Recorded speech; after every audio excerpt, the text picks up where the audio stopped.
Bonsoir à tous, ici Angelo pour une nouvelle vidéo. J'ai vraiment du temps en ce moment le soir. Le soir, j'ai du temps. Là, il est presque 9 heures du soir. En France, il doit être 3 heures du matin. Donc j'ai un petit peu de temps, donc j'en profite parce que je sais que ça va pas être comme ça tout le temps. Donc voilà, autant en profiter pour essayer de vous faire un petit peu bénéficier de mes réflexions, du fruit de mon travail, de mes observations, etc., etc. Merci déjà à tous pour votre réactivité. Et je suis très content de voir effectivement que ces petites questions-réponses, ces vidéos questions-réponses vous plaisent, vous intéressent. Donc tant que je peux le faire, je le fais. Et puis bon, évidemment, comme vous le savez, quand je suis un peu plus occupé, bon, bah, il y a un peu plus de temps qui passe entre les vidéos. Bref. Donc nous allons prendre aujourd'hui une question. Alors j'ai tellement de questions, je vous demande un petit peu de patience. Euh, pour ceux à qui j'ai indiqué que je répondrai en vidéo, je ne peux pas donner de délai. Là, les questions commencent à s'accumuler. Peut-être, peut-être d'ailleurs que je ferai. Hmm, ça me donne une idée. Peut-être que je ferai un, je sais pas, une espèce de webinar ou de. Je crois que sur YouTube, on peut utiliser ce qu'ils appellent le super chat, où on peut parler avec les spectateurs. Peut-être que ça pourrait être pas mal. Bon, à voir. Petite parenthèse. Donc, question de Steph. Steph Krav 77. Bon, j'imagine que Steph fait du Krav Maga. Donc, lisons la question. Bonjour, merci Angelo pour votre vidéo. Au travers des commentaires.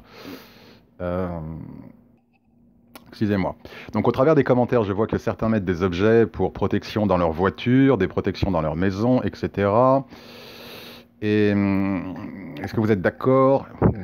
Et vous êtes d'accord Ah oui, et vous êtes d'accord puisque vous y avez posé un cœur. Soit pourquoi pas, et ce en toute réflexion personnelle et objective. Comment peut-on mesurer cela, mis à part si on est croyant, etc. Pour les autres, comment on fait pour se dire tel ou tel objet apporte l'abondance, la protection, etc. Comment cela est vérifiable, si ce n'est au travers d'écrits non vérifiables d'ailleurs?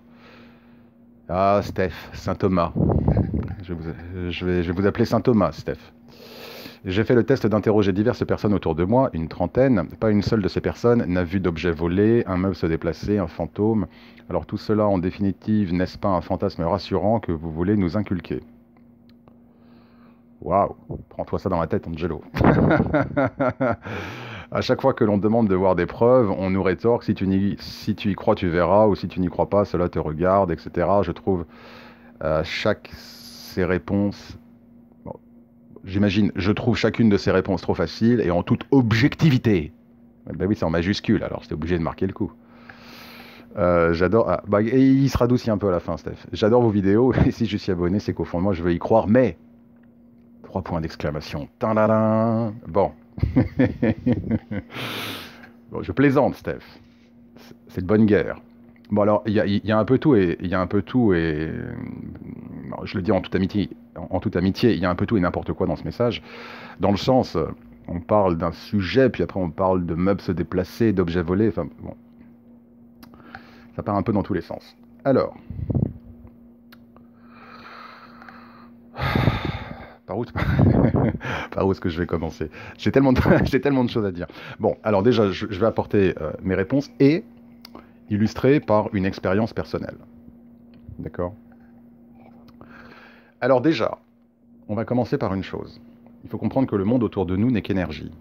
De la même manière que nous sommes énergie. D'accord? Le monde que vous voyez autour de vous, chers spectateurs, ne ressemble absolument pas au monde tel qu'il est. C'est juste par le truchement de vos sens physiques que ces énergies ressemblent, apparaissent comme un arbre, une voiture, une maison, etc. etc. Bon.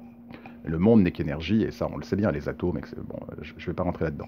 Le monde n'est qu'énergie, notre environnement n'est qu'énergie. Alors, par rapport aux objets de protection, les objets qu'on peut utiliser pour exacerber des vertus, des qualités, des avantages, de la chance, ou des protections, des choses comme ça. Bon. Je pose la question à Steph, mais je vous la pose également à vous tous, chers spectateurs. Vous n'êtes jamais rentré dans une pièce, dans un endroit, où pour une raison inexpliquée, vous vous sentez pas bien. Il y a un truc. Vous rentrez quelque part et soudain, vous vous sentez oppressé. Voilà, vous sentez pas le lieu, quoi. Ou à l'inverse, vous rentrez dans un endroit et là, waouh, qu'est-ce que vous vous sentez bien. Vous n'arrivez pas à mettre des mots dessus, vous n'arrivez pas à expliquer, mais on s'y sent bien. Mais la raison pour laquelle vous ressentez ces choses-là, c'est que les murs d'une pièce, de la même manière que les meubles, les murs d'une pièce, conservent les énergies. S'il s'agit d'un endroit où il s'est passé des choses pénibles, difficiles, où il y a eu de la souffrance, ou un endroit qui est habité par une personne qui est en souffrance et qui du coup déteint sur ses murs, sur ses meubles, dans son environnement, vous allez ressentir une chape de plomb, un sentiment d'oppression. D'accord. Donc les murs, les meubles également, gardent des mémoires, ont des mémoires en fait, gardent des énergies.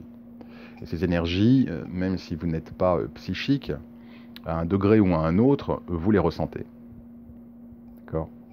De la même manière, comment expliquez-vous, vous savez, cette fameuse phrase, vous rencontrez quelqu'un, lui, je le sens pas. Intéressant ce choix de mots, je le sens pas. On fait appel au sens. Sentir, sens, d'accord. Je le sens pas. Ou alors vous rencontrez quelqu'un, lui, je le sens bien. Parce que vos énergies sont soit incompatibles, soit compatibles avec la personne que vous rencontrez. Bon. Donc, ces exemples-là que je viens de vous prendre vous prouvent déjà que les environnements dans lesquels nous évoluons, évidemment que ce soit personne, mais aussi, donc, comme je l'ai indiqué, maison, pièce, objet, portent des vibrations, sont porteurs de vibrations. Je ne sais pas vous, mais j'ai des exemples, que ce soit personnel ou alors autour de moi aussi, de personnes qui, à partir du moment où elles ont commencé à porter un bijou ou un objet précis, eh ben, elles sont tombées malades. Les choses ne vont pas. D'ailleurs, c'est très utilisé en sorcellerie, en magie noire. Bon. Donc il faut savoir que les objets, d'accord, que ce soit les murs, ou les objets de manière plus traditionnelle du terme, d'accord, un coffre, un cadre, une boîte à bijoux, etc., etc., sont porteurs d'énergie. Bon. Donc ça répond à une partie de la question. Mais je vais développer. Ce n'est que la première partie. Donc là, ce n'est pas simplement une question de mise à part si on est croyant. Ce sont des choses que je suis persuadé beaucoup d'entre vous ont expérimenté. Vous rentrez dans une maison, pour une raison ou pour une X ou Y, vous ne vous sentez pas bien. Vous rentrez dans un lieu, il y a quelque chose qui vous hérisse le poil. D'accord ? Quelque chose qui vous oppresse. Ou alors vous rentrez quelque part, je ne sais pas, comme par hasard, vous sentez une boule au ventre, ou vous avez un peu de mal à respirer, ou il y a quelque chose. On a tous connu ça. Ce n'est pas simplement une question d'être croyant ou pas. Ça, ce sont des choses que beaucoup de gens, sans être médiums ou voyants, ont expérimenté. Alors, du coup, avant de poursuivre sur le commentaire de Stéphane, oh mon Dieu, déjà 8 minutes, je sens que cette vidéo, je pense que je vais dépasser les 20 minutes faciles. Alors, du coup, petit conseil, avant de poursuivre. Faites attention aux objets que vous achetez, aux brocantes, les foires aux antiquités, voir les objets sur le bon coin, ce genre de choses. D'accord ? Faites très attention à ce que vous achetez. Alors bien évidemment, vous allez me dire, mais Angelo, comment est-ce qu'on fait à savoir ? Ben, vous ne savez pas. Mais quand vous achetez des objets de seconde main, comme on dit, des objets d'occasion, ok ? Prenez toujours l'habitude de les purifier avec de l'encens. Voilà, vous brûlez un peu d'encens, vous faites brûler l'encens autour du meuble, autour du cadre, autour de l'objet. Si vous êtes croyant, vous faites une petite prière. Si vous n'êtes pas croyant, vous demandez à la vie, la source, l'univers, de débarrasser cet objet des énergies négatives, d'accord ? Au moyen de l'encens. Donc déjà, prenez toujours l'habitude de faire ça. Parce que vous ne savez pas ce que vous allez hériter, énergétiquement. Vous savez que vous avez acheté une boîte à bijoux. Mais ça se peut, la boîte à bijoux, sur des générations ou sur des années, elle a été témoin de scènes horribles.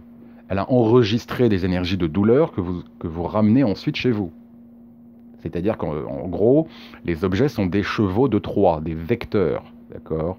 D'énergie que vous laissez entrer, pénétrer dans votre propre habitation. Alors je parle même pas des bijoux fantaisie d'occasion qu'on achète et que les gens portent sur eux, quoi. Alors ça déjà, c'est pas que c'est niette, mais en tout cas, vous les purifiez avant. Bon, petite parenthèse. Alors, je vais pas dire à Steph... Alors du coup, rien que ça prouve que ces choses-là existent. Donc je vais pas répondre comme la trentaine de personnes qui disent à Steph... soit t'y crois ou t'y crois pas, fais comme tu veux, tu verras, ça te regarde si t'as pas envie d'y croire. Mais non, là je donne déjà un exemple précis que beaucoup d'entre vous ont vécu à un niveau ou à un autre. Donc les objets sont porteurs d'énergie. De même que les lieux sont porteurs d'énergie, positive ou négative. D'accord?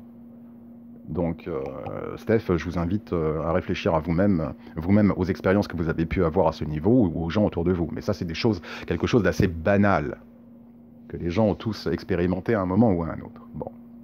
Alors après, je comprends pas trop la partie avec personne n'a vu d'objet volé, un meuble se déplacer, un fantôme. Déjà, ça a rien à voir avec la question sur la qualité, la vertu des objets de protection. Donc je comprends pas trop déjà la chose. Après, les meubles... Bon, alors petite parenthèse. Personne n'a vu d'objet volé, un meuble se déplacer, un fantôme. Ben, je vous invite à élargir un petit peu le cercle de vos lectures et de vos informations, Steph, parce que ça arrive. D'accord? Il y a même des choses qui ont été enregistrées. D'accord? Les phénomènes de poltergeist, ça existe véritablement. Les fantômes qui apparaissent, j'ai des personnes de ma famille qui ont vu des fantômes. D'accord?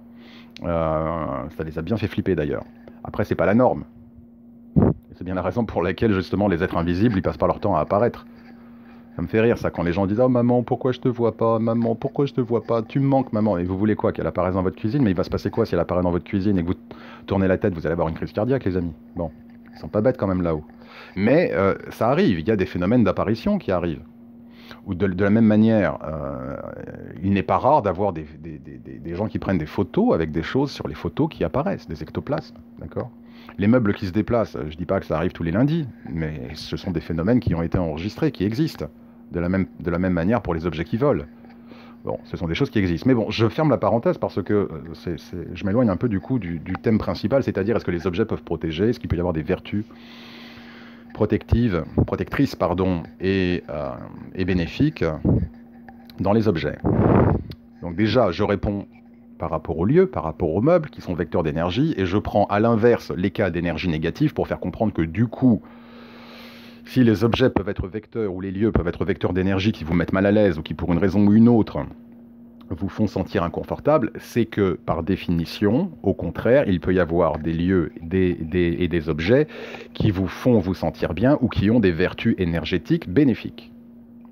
Alors, cela étant dit, il faut faire attention aussi à ce dont on parle, c'est-à-dire si vous achetez un gris-gris genre, je sais pas, je dis n'importe quoi, dans une boutique spirituelle, vous allez acheter, je sais pas, un pins qui ressemble à un trèfle à 4 feuilles et soi-disant il y a marqué maximisez votre chance, bah, il va rien se passer. Il va rien se passer. La raison c'est que pour que les objets, en gros amulettes, talismans, d'accord, c'est comme ça qu'on les appelle, pour qu'une amulette ou un talisman puisse avoir une vertu, il faut programmer l'amulette ou le talisman, il faut le consacrer. Ok?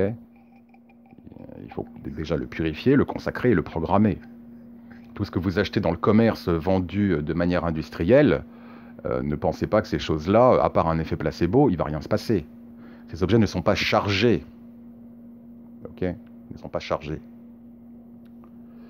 Mais oui, évidemment que les objets, que les gris-gris, comme on les appelle dans certaines traditions spirituelles, ou amulettes, ou talismans, mais ça existe depuis la nuit des temps. Donc douter de l'efficacité des talismans, des gris-gris ou des amulettes, en gros, c'est jeter à la poubelle des siècles et des siècles, si ce n'est plus, de traditions spirituelles du monde entier, qui, eux, y accordent une importance fondamentale, et à dessein. Et à dessein. Alors, une petite expérience personnelle. Il y a quelque temps, ça remonte à un petit moment déjà, une amie médium, je parle avec une amie médium, ici à l'étranger, et puis elle me parle d'un ami qu'elle connaît, qui est un médium lui-même depuis qu'il a 3 ans, qui fait de la magie, qui est vraiment extraordinaire. Il voit les morts, il parle aux morts, enfin il est connecté quoi. Le gars il est connecté en permanence, il est extraordinaire. Et forcément, intrigué par ces récits, on discute et puis elle me dit bah, si tu veux Angelo, va le voir pour une consultation, va le rencontrer. Je suis curieux. Et puis après tout c'est l'ami de mon ami, donc du coup je baisse ma garde. Grosse erreur, je commence à spoil. Je spoil un peu l'histoire. Grosse erreur. Je baisse ma garde, donc j'y vais en toute confiance. Cette amie, je la connais, je lui fais confiance. L'ami de mes... En gros, l'ami de mes amis sont mes amis, quoi. Les amis de mes amis sont mes amis. Donc je vais voir ce gars, portoricain, qui pratique la santeria. Donc il m'accueille. Et on discute, voilà, on va dire, une consultation, et il me semble plutôt intéressant. Il voit effectivement des choses que, voilà, enfin, je veux dire, si on le sait pas, on peut pas le deviner, quoi. Donc il décrit des choses, etc., etc. Et donc, au bout d'un moment, on va l'appeler Bob. Bob me dit, Angelo, écoute, si tu veux, on peut se voir une prochaine fois pour une petite cérémonie. Alors je lui fais une petite cérémonie. Alors, premier instinct. Alors il me dit une petite cérémonie qui va justement permettre de maximiser tes énergies. Alors premier réflexe, le problème c'est que je suis pas resté sur ce réflexe-là. Premier réflexe, je lui dis mais ça va pas altérer ma connexion avec les archanges? Il me dit mais non, mais pas du tout, au contraire, ça va la magnifier, etc., etc. Et voilà, comme je vous le disais, ami de l'ami, bon, je baisse la garde, je fais bon, oh d'accord, ok. Et voilà Angelo, je vous dis ça, c'est un peu embarrassant, hein, mais bon, je vous le dis. Et voilà Angelo qui se retrouve genre une semaine plus tard chez le gars, d'accord, assis sur une table, avec une serviette autour de la taille, et le gars qui fait des manipulations, des trucs, des machins, etc. Enfin, bon, bref. Sauf que là, il approche de ma main droite, et puis il me dit « Ah, Angelo, tu es droitier ?» Alors, il s'avère que je suis gaucher, d'accord, je suis pas du tout droitier. Ça peut sembler partir un peu dans tous les sens, mais ça répond exactement à la question de Steph. Vous allez comprendre. Un peu de patience. Donc il m'a dit, Angelo, tu es droitier? Alors je lui dis, bah, Bob, non, je suis gaucher. Et il est là, il me regarde, du genre, comment c'est possible que je me sois trompé, quoi, c'est pas possible. Et je lui dis, bah, Bob, non, je suis pas droitier, je suis gaucher. Il me dit, mais il me dit, c'est pas possible, entre tes deux mains. Oui, parce qu'il faut savoir que Bob, du coup, vu que c'est un médium depuis l'enfance et qu'en gros, il a à moitié la tête dans la lune et dans le monde spirituel en même temps qu'il a les pieds sur terre. Enfin bon, il n'est pas très équilibré, le Bob. Donc il voit les énergies. Il voit les énergies comme vous voyez, je sais pas, votre lit ou un cadre, quoi, ou la télé. Donc il voit les énergies, il sent les énergies, il voit les énergies. Il me dit, mais Angelo, c'est pas possible. L'énergie qui est dans ta main droite, elle est démultipliée par rapport à l'énergie de ta main gauche. Je suis très surpris de ce que tu me dis. Tu n'es pas droitier. Je fais, ben non, Bob, non, je suis pas droitier. Et là, d'un coup, je regarde ma main et je dis, mais Bob, c'est pas à cause de ça que vous sentez les énergies supplémentaires? Et qu'est-ce que j'ai au majeur de ma main droite? J'ai la bague de Saint-Michel. Et là, il regarde mes doigts, il pose ses yeux sur ma bague de Saint-Michel, et littéralement, il me dit, oh putain, putain, putain. Il me dit, Angelo, mais est-ce que tu as idée de la puissance de cette bague que tu portes? Alors je lui réponds, bah, c'est Saint-Michel. Une réponse de petit con, hein, mais je lui dis, bah, c'est Saint-Michel. Il me dit, oh là là là là. Il me dit, écoute Angelo, tant que tu portes cette bague, et ça aurait dû m'alerter. Angelo, tant que tu portes cette bague, je peux pas accéder à tes énergies. Il faut que tu la retires. Ah, j'ai bien appris ma leçon. Et du coup, moi, comme un con, je retire la bague.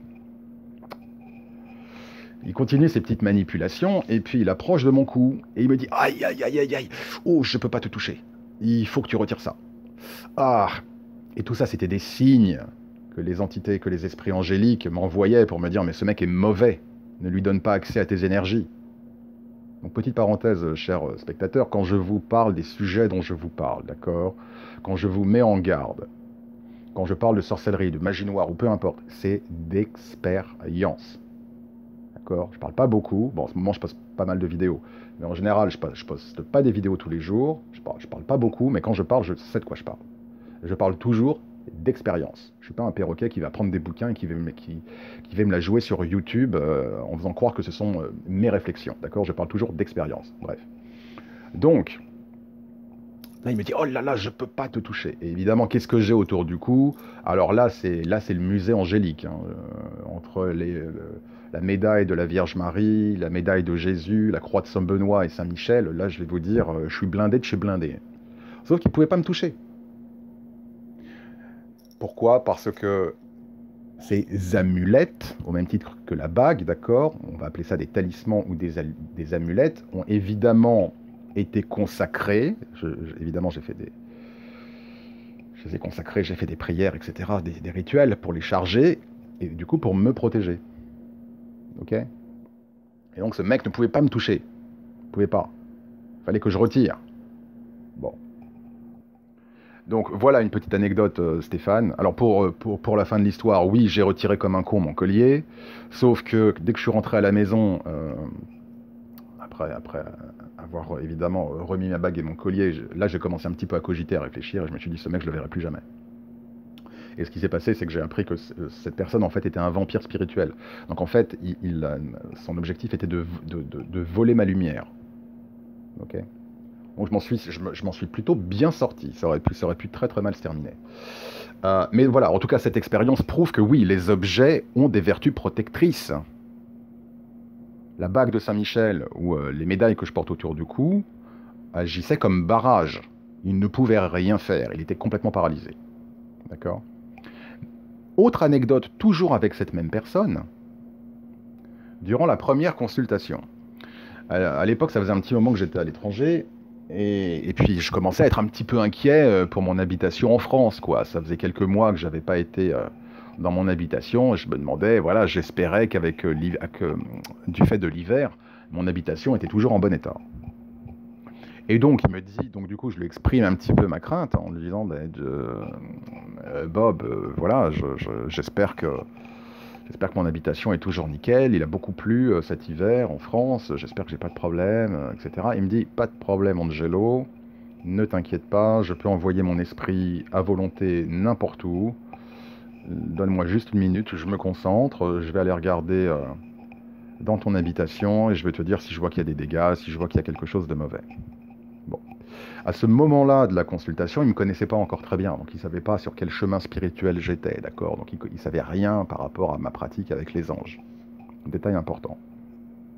Et donc il ferme les yeux, il se concentre, j'attends, et puis au bout d'un moment, je le vois, il commence à froncer un peu des sourcils, quoi, genre effort, d'accord. Il reste un petit moment comme ça, genre à froncer les sourcils, quoi. Genre, et puis là, il ouvre les yeux, il me dit, Angelo, mais c'est pas possible. Et alors là, il a quand même l'honnêteté de me dire, enfin, au moins j'ai aimé sa confiance. Il me dit, écoute, Angelo, je suis très fort, je peux aller n'importe où avec mon esprit. Ta maison, j'arrive pas à y rentrer.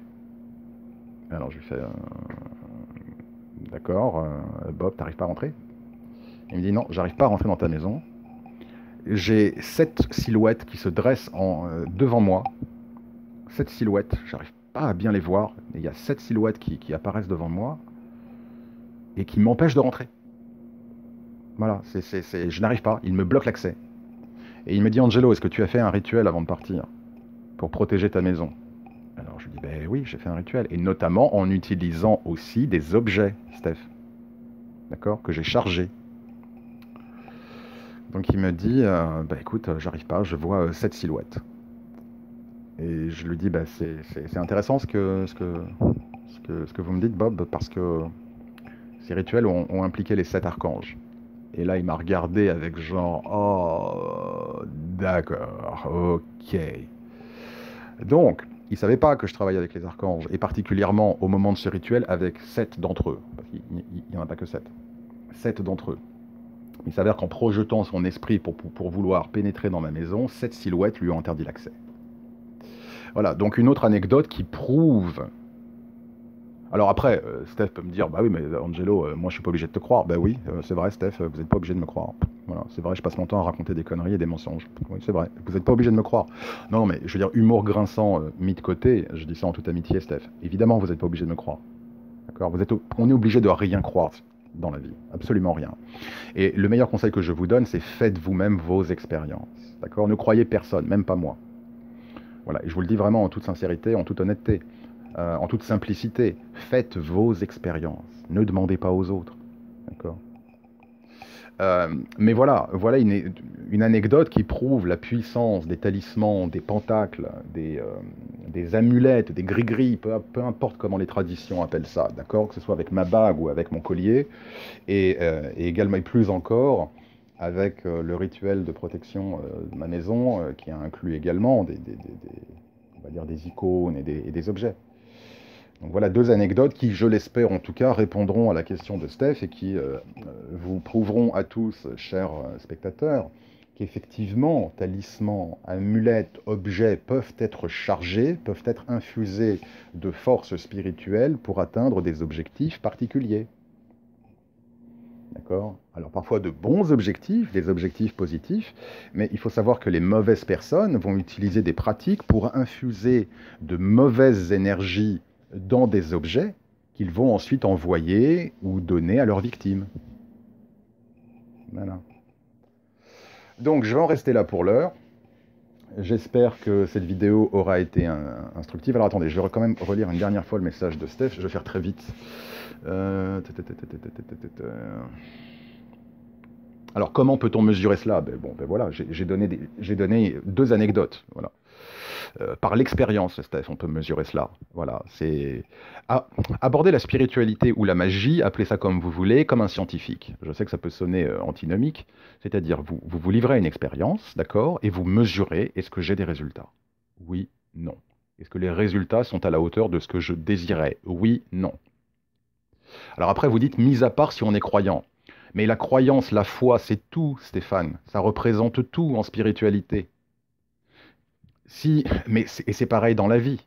Si vous tentez quelque chose en vous disant mais ça va pas marcher de toute façon, on parle même pas de spiritualité là, d'accord? On parle d'une entreprise particulière, je sais pas, un nouveau boulot, quelque chose que vous voulez commencer, un projet. Si vous y allez en vous disant mais de toute façon j'y crois pas à ce truc, bah, évidemment il va rien se passer. Bah, c'est pareil en spiritualité.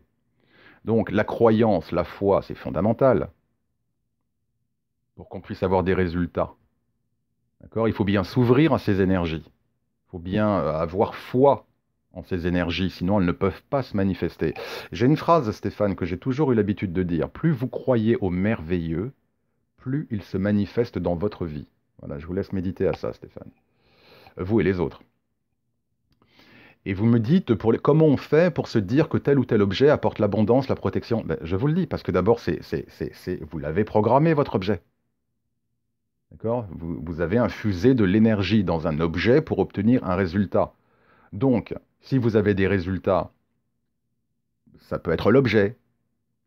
Répétez encore une fois l'expérience. Si la deuxième fois vous avez encore des résultats, d'accord, on peut se dire c'est le hasard, 3 fois, 4 fois, 5 fois, au bout d'un moment c'est l'objet, quoi. D'accord? Donc essayez, faites des expérimentations. D'accord? Après, vous me dites comment cela vérifiable si ce n'est au travers d'écrits non vérifiables d'ailleurs. Ben, c'est pareil que ma vidéo. Vous ne pouvez pas vérifier là ce que je vous ai dit. Ça se peut, je vous ai raconté n'importe quoi. Si vous voulez vous convaincre que je vous ai raconté n'importe quoi, vous ne pouvez pas objectivement vérifier. Donc une fois de plus, on en revient toujours à la case départ. Steph, la meilleure chose pour vous, et je vous le dis vraiment, mais en toute amitié et respect et courtoisie, vous savez que je vous aime bien, Steph. Et d'ailleurs, c'est bien pourquoi j'ai pris votre question. D'accord? C'est parce que je vous respecte et parce que je vous apprécie. Sinon, je ne passerai pas 28 minutes de mon temps à 21 h le soir à répondre à votre question. Donc, cela étant dit, on en revient au point principal. Faites vos expériences vous-même. C'est la meilleure chose qui puisse vous apporter une réponse. Mais faites-le, mais si vous le faites vraiment. Si vous le faites à reculons en disant ouais, mais ça va pas marcher ce truc, bon allez, je fais comme si, mais ça va pas marcher, ben, il se passera rien. D'accord? Bon. Voilà, je vais en rester là pour l'heure. Merci Steph en tout cas. Je crois qu'on peut dire un grand merci à Steph de nous avoir permis de réfléchir, vous et moi, chers spectateurs, à ces questions. Je vous souhaite à tous en tout cas une excellente soirée. Merci encore à tous pour vos commentaires. Je vous dis à très bientôt. Prenez soin de vous.